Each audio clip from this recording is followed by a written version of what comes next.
ఓం విశ్వకర్మ గురవే నమః. ప్రేక్షకులందరికీ నమస్కారం. రామాయణములోని బాలకాండము 6వ భాగానికి స్వాగతం. దశరథ మహారాజు తన మంత్రులకు ఈ యజ్ఞ విషయాలన్నీ కూడా తెలియజేసి కావలసిన సరంజామను సరుకులన్నింటినీ మీరు కూర్చుండి అని ఇట్లాంటిగా తెలిపి అంతఃపురం లోపలికి వెళ్ళిపోయాడు.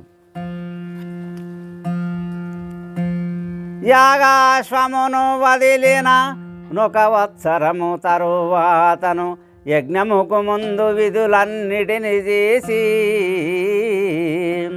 దశరథుడు సంతానము కొరకై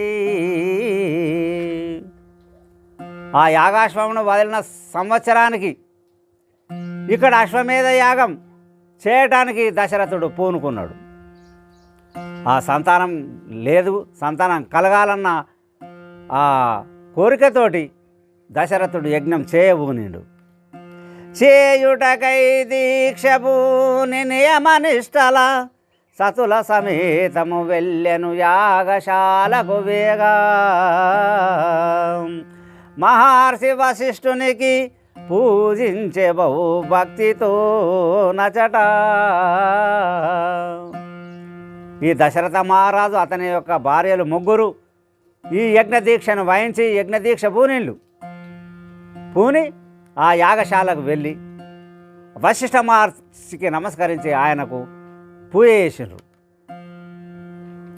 ఓ బ్రహ్మర్షి సంతానమును ప్రసాదించునట్టి యజ్ఞమును నిర్వహింపుమని వేడే.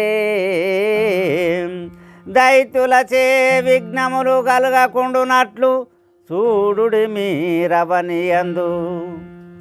ఆ భక్తితోటి ఆ వశిష్ఠ మహర్షికి ఈ దశరథ మహారాజు పూజించి నమస్కరించి, మహర్షి నాకు సంతాన భాగ్యమని కలగాలని నేను ఇట్లా యజ్ఞ దీక్ష వహించిన, యజ్ఞం చేయడానికి ఇక్కడికి వచ్చిన నేను.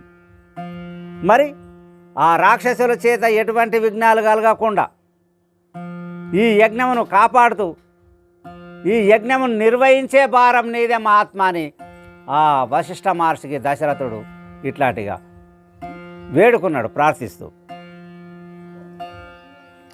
పరమ పుణ్యుడు వశిష్ఠుడు నిర్వహించద మీరు కోరిన యజ్ఞ కార్యములు. యజ్ఞకర్మలను చేయు బ్రాహ్మణోత్తములు వాసు శాస్త్ర నిపుణుల నియమించిరందు.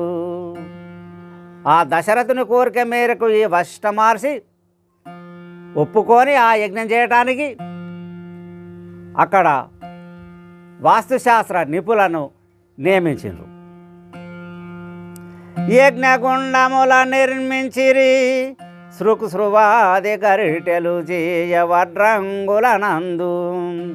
నటులు నర్తకులు శిల్పులు చిత్రకారుల బాగుగా శాస్త్రాజ్ఞుల శాస్త్రవేత్తల పిల్పించిరవనిలోనున్నా.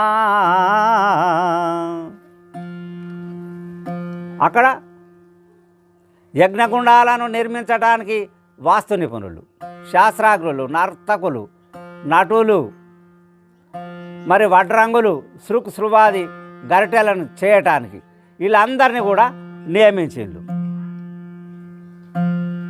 శిరసా వహించి రాజాజ్ఞను తడవు జాయక తమ తమ కార్యములందు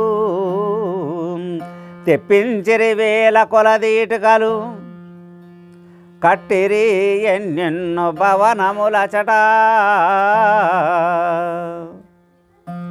ఈ వచ్చిన వాళ్ళందరూ రాజు యొక్క ఆజ్ఞ తీసుకొని ఆ వేల కొలది ఇటుకలను తెప్పించి అక్కడ ఈ యజ్ఞగుండములను నిర్మిస్తున్నారు, భవనములను నిర్మిస్తున్నారు. వడ్రంగులు శృవాది గరిటెలను ఇట్లాంటిగా చేస్తున్నారు. అక్కడ ఉండిరే బ్రాహ్మణులు రాజులు పురజనులు గ్రామీణులుండ యోగ్యమైన గృహములందు నింపిరి తిను బండారములు సర్వసౌకర్యములందు ఘనముగా నచట. వచ్చిన ఈ వాస్తు నిపుణులు కట్టిన భవనాలల్లా ఈ బ్రాహ్మణోత్తముల కోసము, మరి ఋత్విజుల కోసము, రాజుల కోసము, ప్రజల కోసము, పురజనుల కోసము అందరు అక్కడ ఉండి చూడటానికి, యజ్ఞం చూడటానికి వీళ్ళందరి కోసమని భవనాలు కట్టిస్తే అందులోపల ఉన్నారు.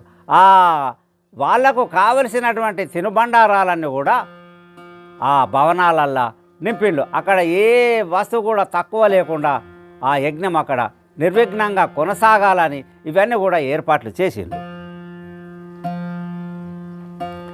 అన్ని వర్ణముల వారికి మర్యాద తప్పక భోజన సత్కారములు, కామక్రోధములలోనుగాక చేయవలే దక్షిణల మధురసాన్నముల సంతృప్తి చేయవలే సంతోషమున. వచ్చిన వాళ్ళందరికీ భోజన సౌకర్యాలు, మరి దక్షిణ తాంబూలాలు ఎలాంటి భేదభావం లేకుండా వాళ్ళందరికీ కూడా ఇవ్వాల, భోజనాలను అందించాల. ఏ ఒక్కరు కూడా ఇట్లాంటిగా నాకు కడుపు నిండలేదు అన్న భావన లేకుండా అందరూ కూడా సంతృప్తిగా భోంచేసేటట్టు ఇట్లా సంతోషంగా ఈ కార్యక్రమాన్ని నిర్వహించాలని అక్కడ నియమించిండు. చిన్న బుచ్చగా ఎవరి మనసును అందరిని భేదభావము లేక సంతృప్తి పరచవలెననగా,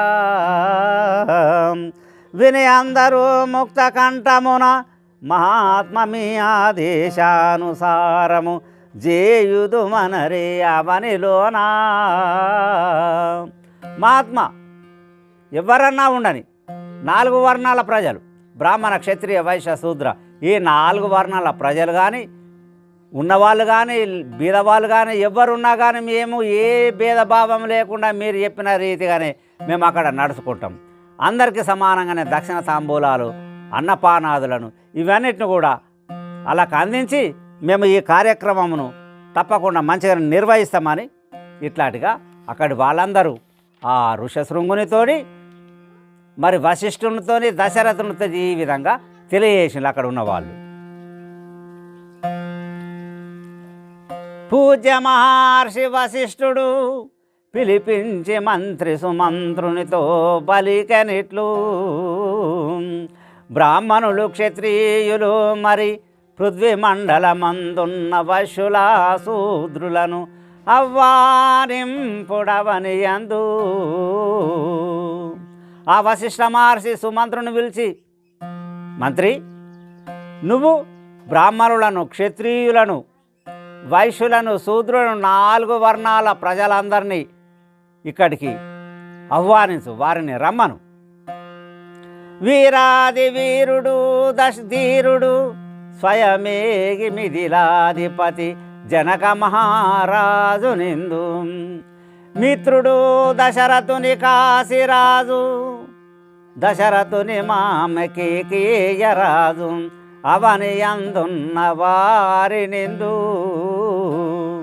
వీరాది వీరుడు ఆ జనక భూపతిని, ఆ మిథిలా నగరాధిపతి జనక భూపతిని కూడా రమ్మనుండి స్వయం వెళ్ళి, మరి దశరథునికి మిత్రుడు కాశీరాజు అతన్ని కూడా రమ్మనుండి, దశరథుని యొక్క మామ కేకేయరాజును కూడా ఈ యజ్ఞానికి ఆహ్వానించులే అని ఇట్లాంటిగా సుమంత్రునితోటి ఆ వశిష్ఠ మహర్షి తెలియజేసిండు. స్వయమేగి సరగునా హవ్వానింపు అంగదేశాధిపతి రోమపాదు నిందు, సత్పురుషుడు పూజ్యుడు దశరథునికి మిత్రుడు అవనియందు.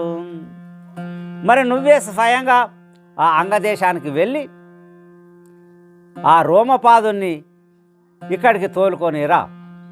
ఆ రోమపాదుడు కావలసినటువంటి వాడు దశరథ మహారాజుకు, నువ్వే వెళ్ళి అక్కడికి వెళ్ళని ఇట్లాంటిగా సుమంత్రునితోని ఆ వశిష్ఠ మహర్షి తెలియజేసిండు.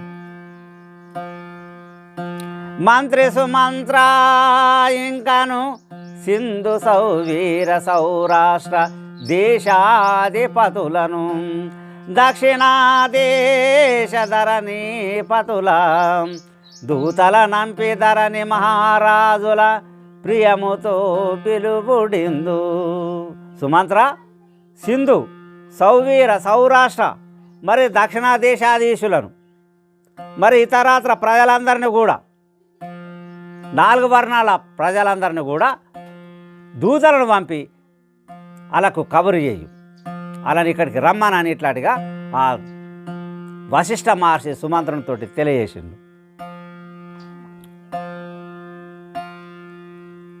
వశిష్ఠ మహర్షి ఆజ్ఞానుసారము యజ్ఞ మహోత్సవమునకు బంధుమిత్ర పరివారముగా రారండని ఆహ్వానములు బాగుగా పంపే మంత్రి సుమంత్రుడవని అందు. ఆ వశిష్ఠ మహర్షి యొక్క మాటలు విన్నటువంటి ఈ సుమంత్రుడు రండి అని ఇట్లాంటిగా బంధుమిత్ర పరివార సమేతంగా సపరివార సమేతంగా ఈ యజ్ఞ మహోత్సవానికి అందరు కూడా రావాలని ఉత్తరాలను పంపి ఆ దూతలతోటి వాళ్ళందరూ కూడా ఆహ్వాన లేఖలను ఈ సుమంత్రుడు పంపిండు.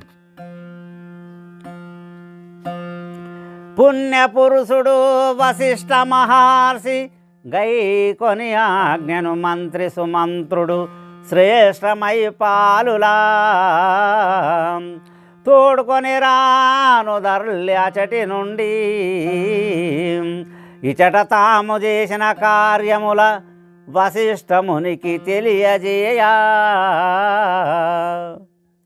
ఆ మంత్రి సుమంత్రుడు అందరికి కూడా ఆహ్వాన లేఖలను పంపిండు. అప్పుడు ఆ వశిష్ఠ మహర్షి యొక్క ఆజ్ఞను తీసుకొని అంగదేశానికి వెళ్ళిండు రోమపాదుని కోసం. ఇక ఆ సమయం ఇక్కడ యజ్ఞవాటిక కాడ ఉన్న వాళ్ళందరూ కూడా ఆ వశిష్ఠ మహర్షి దగ్గరికి వచ్చి అక్కడ ఏమేం చేసిన విషయాలని కూడా ఆ వశిష్ఠ మహర్షికి తెలియజేస్తున్నారు. సంతసించను కార్యదక్షులు మీరని ఎవరినైనను పరిహాసము సులకనా భావముతో చూడరాదు. భేదభావముతో దానములు చేసిన సందేహము లేకను దాతకు దుఃఖము గల్గు ధరణి యందు. వచ్చిన వాళ్ళందరూ మేము ఈ మాదిరిగా చేసినాం, యజ్ఞవాటికలు నిర్మించినాం.